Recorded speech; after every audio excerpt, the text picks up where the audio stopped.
Hello everyone, Mr. Merrie1235 back here yet again for a highly anticipated album review, The Good, the Bad, and the Queen, Merryland. In the first impressions video that I uploaded a few days ago of this album, I was kind of taking things at face value. I was kind of looking at the front cover of a book and judging it on that. But after I've been able to actually delve into this thing after multiple listens and pull out the individual pieces that make it a better album than what I initially thought, I've really been able to turn my opinion around on this thing on a lot of the tracks here.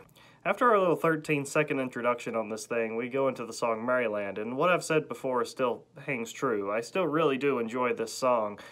It was a little off-putting when I first heard it, you know, the kind of like storytelling, kind of mumbly vocal delivery that was going on in this thing, but now I really enjoy it. Someone in my comments actually said the perfect way to describe most of the lyrics on this album. If Humans was a look at what America is going through right now, with politics and things that are happening socially, Merryland is a good look at what's happening in England right now, socially and politically. Granted, I feel Humans was a bit more black and white with its just kind of focus on Trump and presidency and all of that kind of stuff. I feel like Merryland is a lot more complex, and there's a whole lot of things that I don't really fully understand about the whole Brexit thing and all that type of stuff that kind of goes into the lyrics of this album, but you definitely still feel the emotion and the pain that Damon kind of feels and the changing times that's moving around him. I feel like Merryland is one of the first songs that kind of conveys that kind of sadness almost, and the changing times, and the homeland doesn't feel the same as it did to him when he was a kid. The track 1917 also kind of delves into those kind of thoughts as well.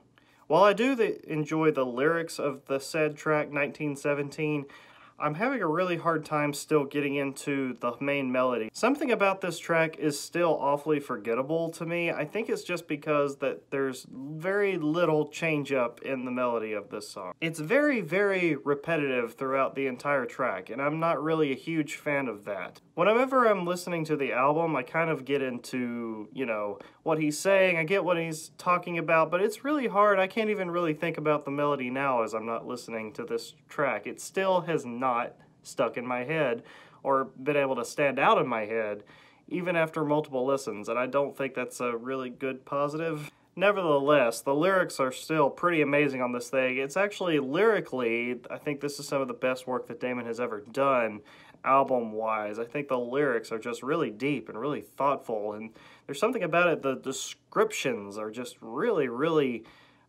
colorful. You can almost picture it in your head almost when he's saying these things he's saying. It's pretty amazing. Backtracking a track, we also have Gun to the Head, which is still my favorite song on this album. I just love the instrumentation that's going into a ton of the tracks on this record. The recorder in there, just like the old England style, I just love it. It just gives this album such a unique personality, and that's one of the things that I have to praise this album the entire way through on. Moving on from there, we have The Great Fire, which, in my opinion, is still...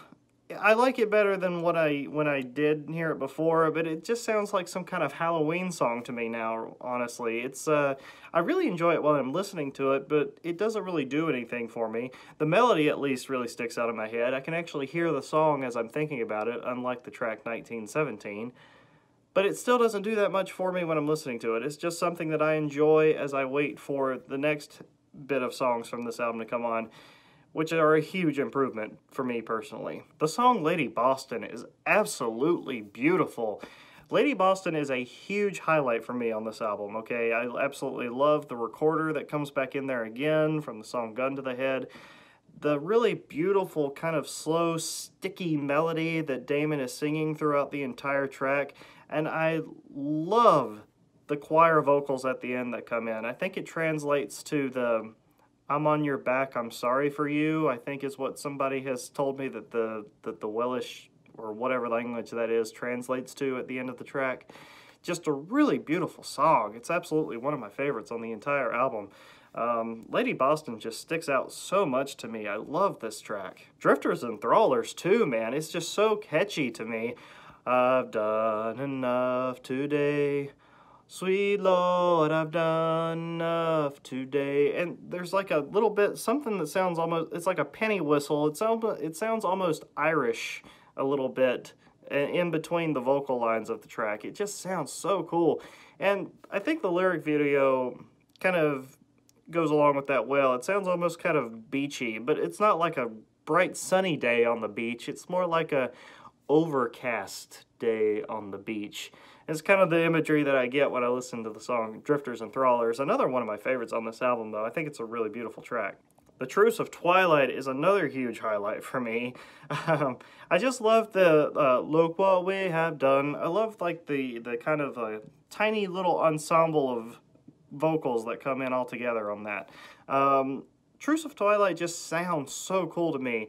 The dubby bass line going on in there. There's a whole lot of bass lines on this album, honestly, that kind of remind me of, honestly, the first Gorillaz album when I hear it. I don't know if Paul Simonon is what he's doing on here, but it kind of has like a dubby kind of feel to it, some of the bass lines on this album. Tony Allen, too, while we're on the subject, is just, his drumming is still supreme here. Tony Allen is a very subtle drummer. He's really, really skilled, but you really, really have to listen for it because he's doing all these really subtle change-ups in the background with little hi-hat hits and little tiny fills that he does. He's a very talented drummer. He kind of reminds me of the drummer of the Police. He just, you know, he's making these really weird, subtle little drum hits, and I really, really enjoy that. Tony Allen, he's very unique, and I love that about him. No other drummer could be in The Good, the Bad, and the Queen, honestly. The drums really make up a lot of this. You may not realize it, but your brain does. So The Truce of Twilight, anyway, after that rant, sounds really, really cool. I really enjoy this track a whole lot. The lyric video, too, with the puppets. I think of that every single time I listen to this track, but it's a good thing, trust me. The track Ribbons is kind of like the soldier's tale on this album. The track Ribbons is just an acoustic ballad almost, but once again, one of my absolute favorites on the album. Just a beautiful song. There's not much else I can say about it, but lyrically, it's beautiful. I love the melody of this track. The guitar sounds really good, the acoustic guitar. I just love this track. It was actually one of the tracks that I actually loved when I had my first listen through of this album, so it's still a huge highlight for me. The Last Man to Leave, I understand that it's kind of like saying a poem. It's kind of like an offhand, kind of like speakeasy, free-flowing poem. I still don't really understand how I can get into this. I don't know. I'm still not huge into this, honestly. I still can't really get into it. I don't know. It's still a hard skip for me so far.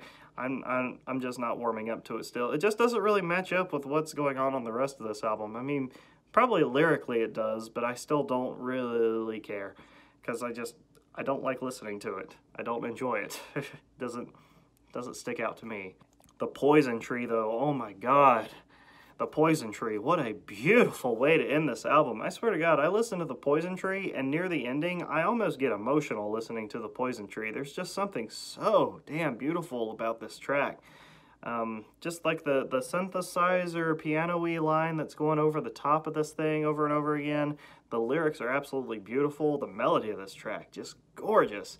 I mean, like a large majority of this album, just freaking gorgeous.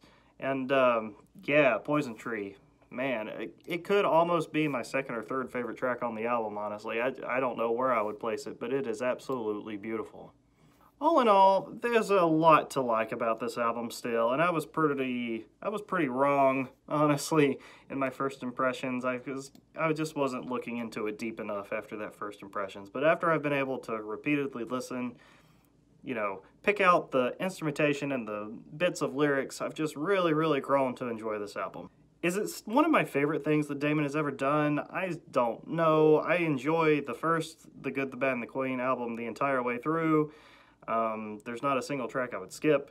Every single song on this album sticks out in my mind, and Merrie doesn't quite do that for me still. So I don't think I can say that I like it more than the first album, but I definitely can't say that I hate it. There's definitely a ton of tracks on this thing that I'm going to be returning to. Namely the tracks Gun to the Head, Lady Boston, Drifters and Trawlers, The Truce of Twilight, Ribbons, and The Poison Tree. Those would definitely be my top tier favorites on this album. And the other ones I enjoy when I hear them, but I would never really go back to just start playing them at random, I don't think.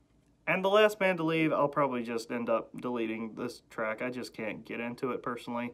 When my box set eventually comes, it's coming, I just don't know when it's coming. We're going to be taking a look at some of the bonus tracks that are said to be a part of this thing. So we might do a little bit of editing on this thing, maybe make the track listing something that Mr. Mooney wants to listen to in a certain chronological order, incorporating the bonus tracks, kind of like what I did with the Humans album. I kind of created my own track list for that one. It was a lot of fun, so I might do that one with this one too.